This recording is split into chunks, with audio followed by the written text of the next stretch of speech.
Last night was a big win for the New York Knicks because of how they responded. I honestly didn't think we were going to win this game. It was just so sloppy. Cat was essentially non-existent, at least for his standards. The Knicks were turning it over. They weren't playing any defense, especially the three-point defense. It has not been great all year. But then the team responded and they just completely took over this game in the second half. They won the third quarter by 9 points, and then they won the fourth quarter by 16 points to get that 110-93 victory. Jalen Brunson hasn't played in 12, 13 games to this point. But the Knicks, they've benefited off of that in the sense of pushing the ball in transition. They're a much faster team. And for the Knicks in the playoffs against these top dogs, they're going to have to play defense at an elite level, and they're going to have to get easy points in transition, or they're not going to have a chance. The Knicks are not going to beat the Celtics or the Cavs in the half court. Like, that's just not going to happen, especially because Tibbs usually refuses to make adjustments in those situations. So defense is going to have to win them games. And that's what I said the entire offseason. I'm sure that's what you guys said as well, is that the Knicks, the reason they were so dangerous last year is because they were the best defense in the league after trading for OG Anunoby. They had Dante DiVincenzo and Isaiah Hartenstein. Mitchell Robinson, of course, when he came back, was an absolute interior guide defending. And in this one, the reason why the Knicks were able to come back and win a game that they shouldn't is because of their defense. Now, albeit it is the Portland Trailblazers who are missing like half of their team, but still, I think this is a positive win for the Knicks. Mikal Bridges and OG Anunoby are playing their best ball of the season. OG Anunoby, I'll even go as far as saying he's playing the best basketball of his NBA career.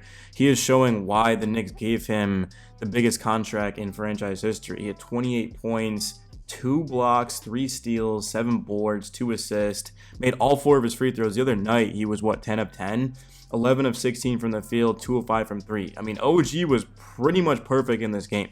I mean, you can't play any better than that, getting it done on both ends. Not only is he going out there and defending the opposing team's best wing, but he's also given the task of scoring 20 to 28 a night for the Knicks to be able to win games, and he's doing exactly that. And then Mikal Bridges, that mid-range is just automatic.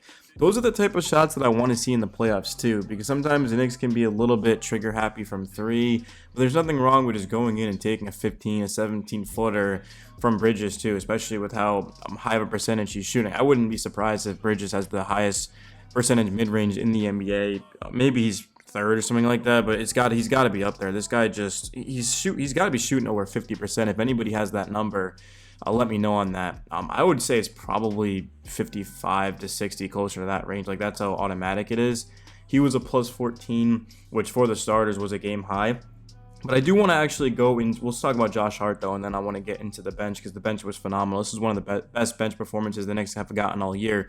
But Josh Hart, he had 9 assists. When he's allowed to run in transition, he's unstoppable, whether he's taking it himself or just finding the open man. This is something that I encourage the Knicks to do more of, even when Jalen Brunson comes back, is just to run.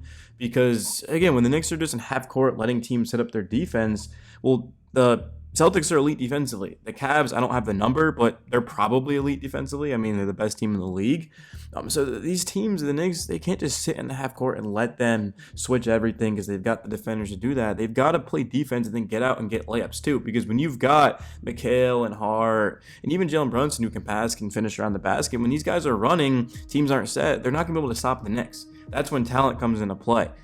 And the Knicks certainly have as much talent as really any team. It's just they haven't been able to all been healthy, right? They haven't had Brunson and Mitch out there at the same time. And then, of course, the defense hasn't been great. So, but Hart, yeah, he finished with 14, 9, and 8. He had 3 steals.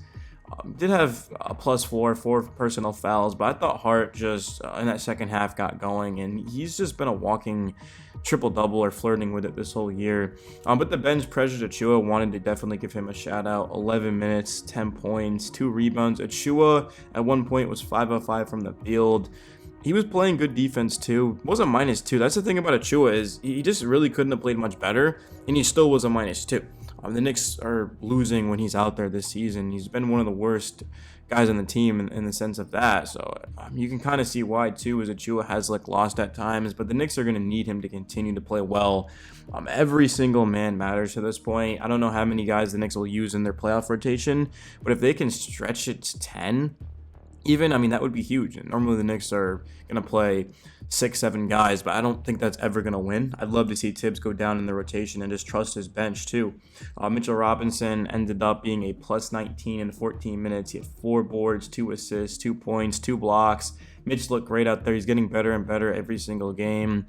I think Mitch can 100% raise the Knicks ceiling in the playoffs. And when I say raise, I mean being able to beat the Boston Celtics. I know that might sound like a stretch, and I know plenty of Knicks fans are going to disagree, but I think when Mitch is at his best, he legitimately can be enough to help the Knicks beat the Celtics. Like, he's that good.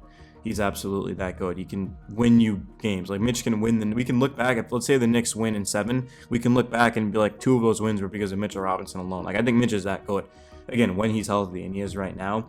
Landry Shamet, 19 minutes, plus 22, game high, 11 points, 4 rebounds. Shamet was awesome. The degree of difficulty of shots that he takes as well are just absurd, and he's knocking them down too. His defense is improving as well. It's not the best in the world, but I'm liking what I'm seeing out of Shamet.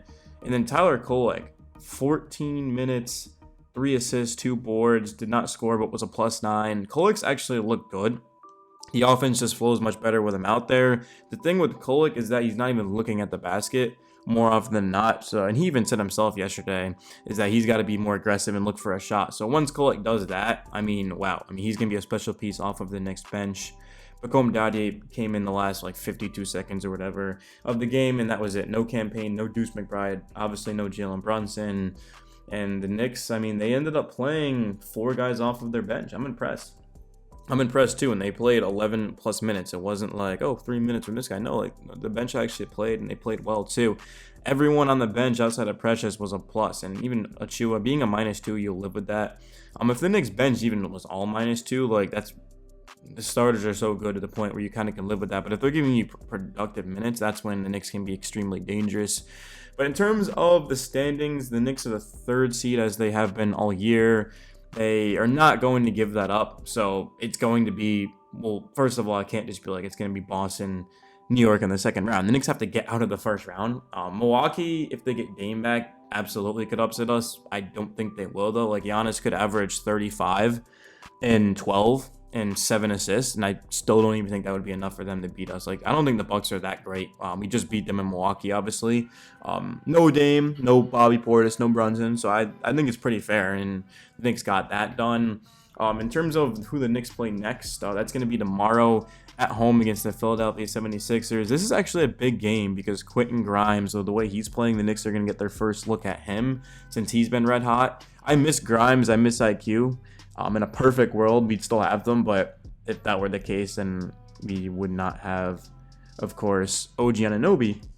And I'd rather have OG than both of them. I think any Knicks fan would, right? So it is what it is. Can't keep everyone. Hopefully the Knicks can continue to draft well, though.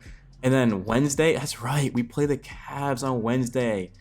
Brunson will not be playing in that game. If we can just compete in that game, I mean, that would be a win to me. But if we win that game, wow, that could legitimately change our season. I still don't think people would pick us over any like Cleveland or Boston in the playoffs, but I think it would definitely put a lot more respect on the Knicks name, especially to do it without their best player. And then the Knicks don't play till Saturday at Atlanta. That's actually an afternoon game. That's going to be at 3 p.m. Eastern Standard Time. And then another back-to-back Sunday versus Phoenix. And then Tuesdays at home against Boston. Thursday at Detroit. Friday versus Cleveland. The back-to-backs are brutal, especially because, I mean, first of all, Detroit, Cleveland are both very good teams, but you just hate to see like Philly and then Cleveland. The Knicks, I imagine, will not play Mitchell Robinson tomorrow. I don't know why they would. They'll have him ready for Cleveland, especially with the size that Cleveland possesses. And then in terms of like Thursday, Friday, they'll probably use Mitch against Cleveland again. Just, I mean, that makes the most sense, if I'm being honest. Maybe the Knicks will look at it like, hey, look, let's just play Mitch on Thursday, make sure we get that win, and then Cleveland, like, I don't think so. I think the Knicks are just going to go after Cleveland and try to send a message. But I don't know. Like, something tells me I feel pretty good about this upcoming week. I feel pretty good about our chances against Cleveland. The Knicks, they're not better without Brunson, but against a team like Cleveland, I mean, they can definitely surprise you. I don't remember what season it was exactly, but I remember we went into Cleveland without Brunson, or Brunson got injured, I think, in the first like minute, 30 seconds of the game, and then we won that too. So yeah, you never know, guys, but wow, I did not know I'd been talking for 10 minutes. But smash the like button, subscribe. It's your boy Knicks Daily. I'm signing out.